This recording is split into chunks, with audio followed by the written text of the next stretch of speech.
یہ واقعہ اس وقت ہوا جب میں واقعی بہت چھوٹا تھا۔ میں دوسری یا تیسری جماعت کی بات کر رہا ہوں۔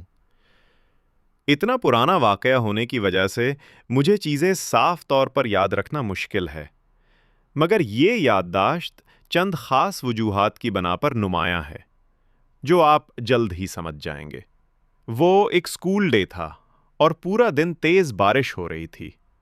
اسکول سے مجھے لینے کے بعد میرے والدین کچھ اعلیٰ سطح کے پروگرامز میں جانے کے لیے گھر سے نکل گئے تھے۔ مجھے یاد نہیں کہ وہ فنڈ ریزر تھا، ڈنر پارٹی تھی یا کچھ اور ہی، البتہ وہ اس رات گھر واپس آنے والے تھے۔ مگر جب وہ گئے تو طوفان اور شدید ہو گیا اور طویل فاصلے چلانا غیر محفوظ ہو گیا۔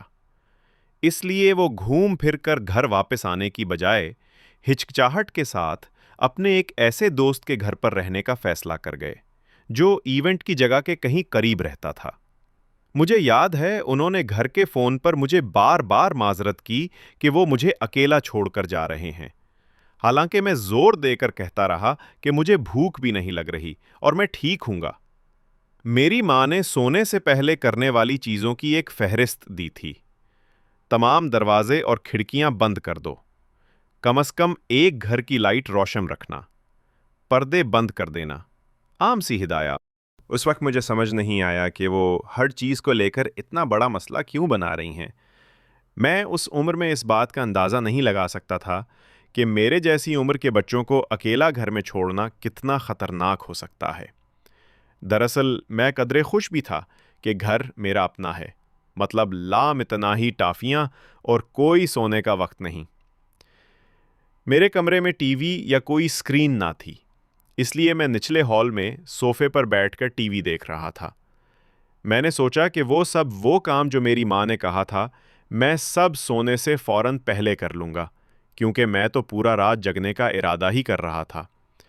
مگر رات کے کسی مرحلے پر شوگر کا اثر آیا اور میں اتفاقاً سو گیا۔ کوئی حیرانی کی بات نہیں۔ مجھے یاد نہیں بالکل کس وقت آنکھ کھلی، مگر اتنا دیر تھا کہ ٹی وی سلپ موڈ میں چلا گیا تھا، کم از کم 3 گھنٹے۔ مجھے واضح طور پر یاد ہے کہ جاگنے پر مجھے بہت زیادہ سردی محسوس ہوئی۔ کوئی عجیب و غریب بات نہیں، رات کو درجہ حرارت کم ہوتا ہے، مگر فرق اتنا نمایاں تھا کہ میں فوراً اس کا تعلق سمجھ گیا، خواہ میں اتنا چھوٹا ہی کیوں نہ تھا۔ میں واپس لیٹ کر دوبارہ سونے کے بارے میں سوچا، مگر پھر میری ماں کی دی ہوئی فہرست یاد آئی۔ اس عمر میں بھی مجھے معلوم تھا کہ اگر میں نے وہ سب نہیں کیا تو وہ جان جائیں گی، اور میں واقعی نہیں چاہتا تھا کہ جب انہوں نے مجھ پر اعتماد کیا تھا تو میں شرمندہ ہو جاؤں۔ لہٰذا میں نے خود کو زور دے کر صوفے سے اٹھایا اور کھڑکیوں اور دروازوں کی چیکنگ کرنے گیا۔ میں نے گردنائی اور وہ سب کچھ کیا جو انہوں نے کہا تھا۔ سامنے اور پیچھے کے دروازے تالے لگا دیے، تمام پردے بند کیے، کھڑکیاں چیک کیں، حتیٰ کہ بتی بھی دیکھی۔ ہر چیز ٹھیک بند تھی، جو مجھے تھوڑا سا حیران کر گیا کیونکہ گھر پھر بھی اپنی متوقع حد سے کہیں زیادہ سرد محسوس ہو رہا تھا۔ میں نے چند کھڑکیوں پر اپنا ہاتھ رکھ کر دیکھا کہ کہیں وہ ٹوٹی یا کھلی نہ ہوں، مگر وہ سب سیل تھیں۔ میں نے سوچا شاید طوفان نے ہی ہیٹر بند کر دیا ہو یا کچھ ایسا ہوا ہو، اور میں نے اس بارے میں زیادہ غور نہیں کیا۔ اس وقت یہ تشریح میرے لیے سمجھ میں آتی تھی، اور میں اتنا تھکا ہوا تھا کہ مزید توانائی اس پر خرچ نہیں کر سکا کہ گرمی کے بارے میں سوچوں۔ لہٰذا میں اوپر اپنے کمرے کی طرف گیا، بستر میں گھسنے اور سب بھول جانے کے لیے تیار۔ جب میں اپنے کمرے پہنچا تو مجھے آخرکار احساس ہوا کہ طوفان کتنا بھیانک ہو چکا ہے۔ ہمارا لانگ روم گھر کے بیچ میں بنا ہوا ہے، اس لیے وہاں سے میں نے طوفان کو واقعی محسوس نہیں کیا تھا۔ البتہ میرے بچپن کے کمرے کی ایک بڑی بیرونی کھڑکی تھی، اس لیے مجھے سب کچھ سنائی دے رہا تھا۔ بارش شیشے سے اتنی زور سے ٹکرا رہی تھی جیسے اندر آنے کی کوشش کر رہی ہو، اور ہر کچھ دیر بعد بجلی چمکتی اور اس کے بعد گرج کا کان پھاڑ دینے والا شور آنے لگتا۔